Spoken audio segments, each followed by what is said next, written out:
Hey, this is a review of a Rondel Dagger. I got this Rondel Dagger from Todd Cutler. Most of you probably have heard of Todd Cutler and are fans of his program, what he does. Todd makes a wide variety of stuff, and he makes several different kinds of Rondel daggers. You can see this dagger on his site. And when I got it, which was a couple of years back, it was $136. And for what it is, that is a super duper good deal. Todd makes outstanding stuff, historically accurate, usually based on extant artifacts. This is such a item.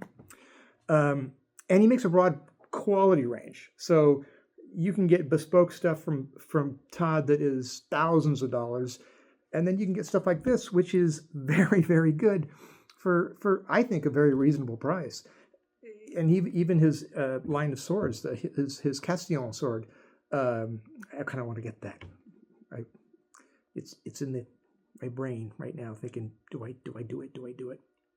Probably in the spring I might do that. But anyway, so I got this, and it came with a very nice note thanking me for the purchase. And I thought that was really cool. And I wish I had it to show you, but I don't. I kept it. It came in a nice little nice reinforced cardboard tube with a very nice note, a handwritten note.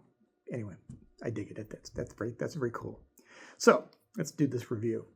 This dagger is 13th, 15th century dagger. It's a Rondel dagger. If you're not familiar with what a Rondel dagger is, this is a purpose-built device for fighting in armor.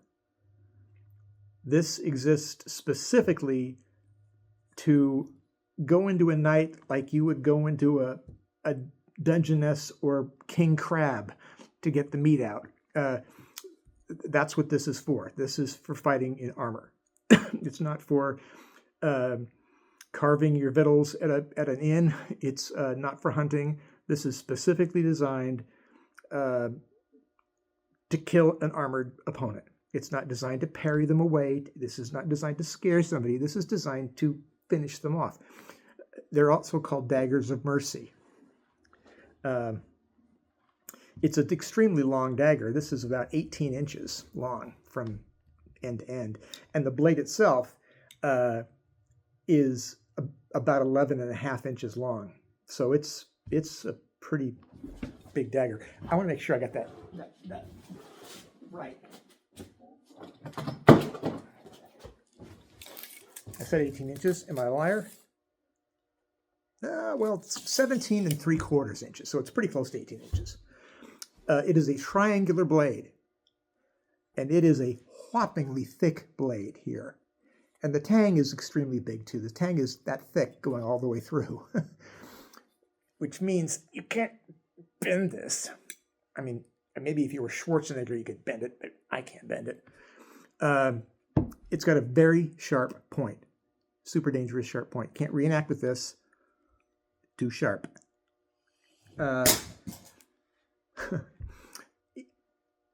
The edge, it's got a single edge on it. The false edge is just flat. Single edge on it. It is not sharpened. I was going to sharpen it. I never have. I'm not sure if actual Rondel daggers necessarily had to be that sharp, except on the point. This is extremely stabby. And I'm going to break off here for a second and talk about something else that's weird about this dagger, or about daggers like this. I mean, I have lots of swords. I got a battle axe. I made myself a pole axe. There is something about this item that, for me, speaks to the violence of medieval combat more than any of that other stuff does. And I don't know why that is. Swords are pretty violent devices. Swords are designed to kill people too, just like this. But there's something about this dagger that is just monstrous. And, it begs reminding us that in the Middle Ages, unlike today, where, in combat, and I'm not trying to besmirch anybody who goes into combat in the 21st century. No. But in the 21st century, you can dispatch your enemy from like a quarter of a mile away or half a mile away or a mile away, depending on how good you are and what kind of weapon you're using. In the Middle Ages, unless you were an archer or a crossbowman, most of the time, if you're going to go into combat, you're going to smell what your adversary had for breakfast or lunch or dinner. You have to grapple with them. There's an awful lot of grappling involved. And so, even though I like HEMA and I like reenacting and none of that, even Burhood, am I pronouncing that right? I think I am.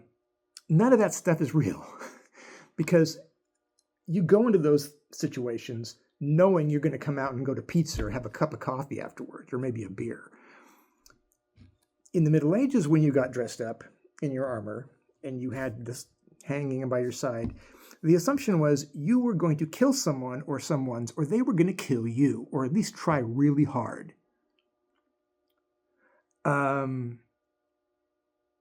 so anyway, this dagger particularly affects me in a way that my swords don't. I don't know why it is. Anyway, so getting back to the review. It is very well balanced for such a big dagger. It fits perfectly in a gauntleted hand. Do I have a gauntlet to put on?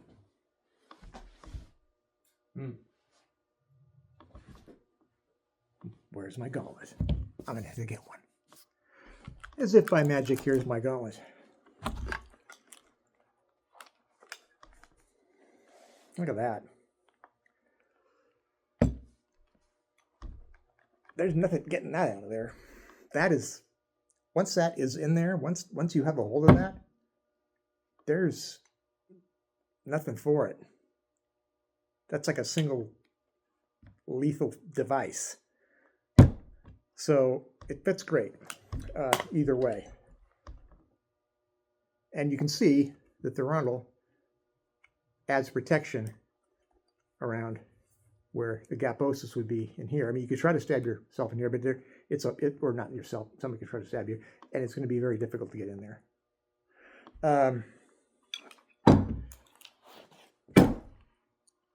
It is super well made. It's got 4 rivets, very pronounced, and it's got this lupine block on here. And then there's brass, and then this is wood, obviously wood. This is turned wood, and this is really nice. It just feels great,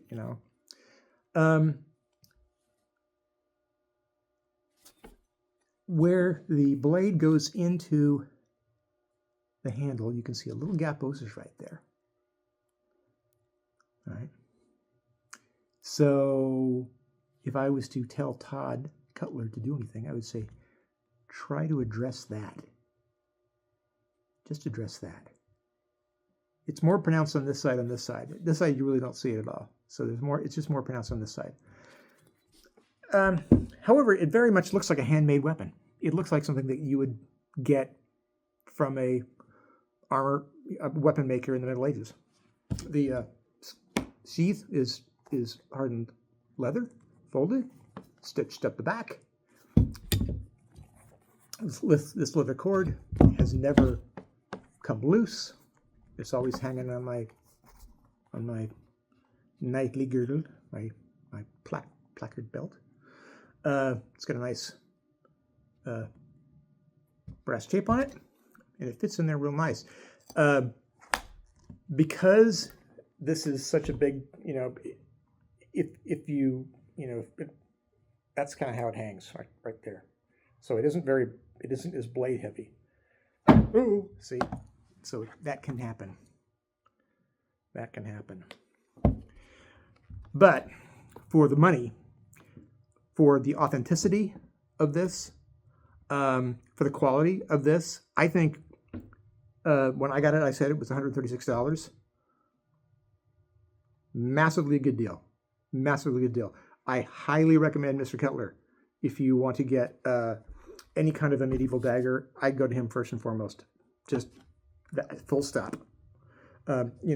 Swords, some of his swords you can get from Cult of Athena. He will sell items via Cult of Athena. You can also just order them right off his website. I don't know if there's any price difference if you do it that way or not. I've never seen any of these daggers on Cult of Athena, although maybe they are on there and I just haven't seen them. Anyway, there you go. 15th century, 14th century Rondel dagger by Todd Cutler.